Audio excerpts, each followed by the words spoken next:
یہ بیسیکلی یہ لوگ امریکہ کے پٹھو ہیں, گوروں کے نلانے والے ہیں. ہم ان کی اینٹ سے اینٹ بجا دیں گے, ان کو گھروں سے نکال کر ان کے منہ کالے کریں گے, ان کو سڑکوں پر گھسیٹیں گے اور ان کو کسی صورت پاکستان تحریک انصاف کا مینڈیٹ چوری کرنے نہیں دیں گے. اگر انہوں نے ایسا کیا تو ہم ان کی نسلوں کو یاد کرا دیں گے, چھٹی کا دودھ یاد کرا دیں گے کہ غداری کیسے کی جاتی ہے اور اس کا انجام کیا ہوتا ہے. پاکستان کی غیور عوام عمران خان کے ساتھ کھڑی تھی, کھڑی ہے, کھڑی رہے گی. یقین کے ساتھ, ہمت کے ساتھ, جرت کے ساتھ, جواں مردی کے ساتھ, دلیری کے ساتھ, استقامت کے ساتھ, ایمان کے ساتھ, یقین کے ساتھ, عمران خان کے ساتھ تاریخی جلسہ ہوگا. پہلے جو جلسے ہوتے تھے تحریک انصاف کے, وہ صرف تحریک انصاف کے کارکنوں کے جلسے ہوتے تھے, لیکن اس دفعہ جو جلسہ ہونے جا رہا ہے, اس دفعہ تحریک انصاف کا جلسہ نہیں, یہ پاکستان کا جلسہ ہے. پاکستان کا ہر ذی شعور انسان, ہر پڑھا لکھا انسان, نوجوان, بچے, بزرگ, سب باہر نکلیں گے. ساری اپوزیشن جماعتیں حکومت کے خلاف اکٹھی ہو گئی ہیں اور ان کا کہنا ہے حکومت بہت جلد گر جانے والی ہے. اس کے بارے میں آپ کیا کہیں گے؟ جی بسم اللہ الرحمن الرحیم. جی یہ ساری اپوزیشن کی جماعتیں تو پچھلے 3.5 سال سے اکٹھی ہیں, ٹھیک ہے, اور یہ بیسیکلی ساری جماعتیں 3 سال سے اکٹھی نہیں ہے. جب سے پاکستان بنا ہے یہ تب سے انہوں نے چور بازاری لگائی ہوئی ہے اور اپنی باریاں انہوں نے لگائی ہوئی ہیں, ایک باری کسی کی, ایک باری کسی کی. جب مرد مجاہد, مرد حق, مرد کلندر جب عمران خان میدان میں آیا ہے, اس نے ان کی اینٹ سے اینٹ بجائی ہے اور یہ سب آپس میں پھر اکٹھے ہو گئے ہیں اس کو ہٹانے کے لیے, جس کا قصور بھی کوئی نہیں. عمران خان تو باہر نکلا تھا ان چور چکوں کے خلاف, ان ڈاکوؤں لٹیروں کے خلاف, جنہوں نے 74 سال سے پاکستان کی غریب عوام کا, مظلوم عوام کا خون چوسا ہے, پاکستان کے عوام کے حقوق سلب کیے ہیں. ہاں وہ تو ان کے خلاف نکلا تھا, یہ اس کے خلاف کس وجہ سے نکلی ہیں؟ اس لیے کہ وہ امت محمدی کی آواز بلند کر رہا ہے پوری دنیا میں, وہ عالم اسلام میں دین کا پرچم بلند کر رہا ہے. جو کام یہ آج تک نہیں کر سکے وہ اکیلا مرد مجاہد اربوں مسلمانوں کی نمائندگی کر کے وہ کام کر رہا ہے. اس وجہ سے نکالنا چاہتے ہیں یہ لوگ. یہ بیسیکلی یہ لوگ امریکہ کے پٹھو ہیں, گوروں کے نلانے والے ہیں, اس لیے ان کو عمران خان برا لگتا ہے. لیکن عمران خان سرخرو ہوگا, عمران خان کامیاب ہوگا اور انشاءاللہ تعالی پاکستان کو قائد اعظم محمد علی جناح کا اور علامہ اقبال کا پاکستان بنائے گا. اپوزیشن جماعتوں نے حکومت کے خلاف طریقے عدم اعتماد کی ظاہر کر دی, اس کے بارے میں آپ کیا کہیں گے؟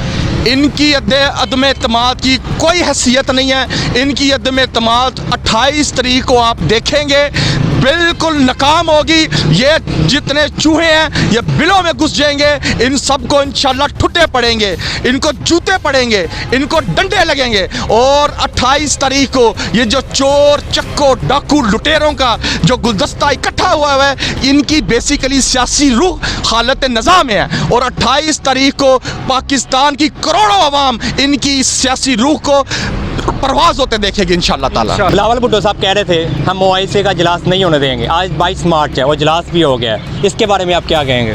یہ جو آج کا سیاسی ہجڑا جس کو نہ پاکستان کی زبان بھی نہیں بولنی آتی, بلو رانی جو کیا بڑھ کے مارتا رہا کہ OIC کا اجلاس نہیں ہونے دیں گے, اس کے باپ کی بھی جرت نہیں کہ اس کو روک سکتا. آج پوری دنیا نے دیکھا ہے OIC کا اجلاس ہوا ہے جس عمران خان کی قیادت میں ہوا ہے, اور دنیا بھر میں عمران خان نے جو پیغام دینا تھا وہ پیغام بھی دیا دنیا کو, اور دنیا میں یہ پیغام گیا ہے کہ عمران خان امت مسلمہ کا لیڈر ہے. اور یہ جو گیدڑ چور ڈاکو لٹیرے اس کے خلاف بھونکتے رہتے ہیں, یہ بھونکتے رہیں گے, وہ اپنی منزل کی طرف گامزن رہے گا. اور انشاءاللہ تعالی پاکستان کو ایک اسلامی فلاحی ریاست اور مدینہ کی ریاست بنا کر دم لے گا. اور ان چور چکوں کی جس میں کوئی جگہ نہیں ہوگی, ان کو اٹھا کر جیلوں میں پھینکیں گے. ایک تو بگوڑا ویسے ہی باہر بھاگا ہوا ہے, اور یہ جو بگوڑے ادھر باقی بچ گئے ہیں ان کو جیلوں کے اندر ڈالیں گے انشاءاللہ تعالی. پاکستان کی سیاسی صورتحال کے بارے میں جائزہ لیں تو پاکستان تحریک انصاف کے 12 MN جن کی ویڈیو سندھ ہاؤس سے وصول ہوئی تھی, وہ کہا یہ جا رہا ہے کہ وہ بک چکے ہیں. ان کے بارے میں آپ کیا کہیں گے؟ یہ سیاسی پارٹی ہیں, اس میں لوگوں کا آنا بھی لگا رہتا ہے, جانا بھی لگا رہتا ہے. جو آنا چاہتا ہے وہ آئے, جو جانا چاہتا ہے وہ 100 بسم اللہ جائے. لیکن اگر یہ لوگ جو عمران خان کے نام کا ووٹ لے کر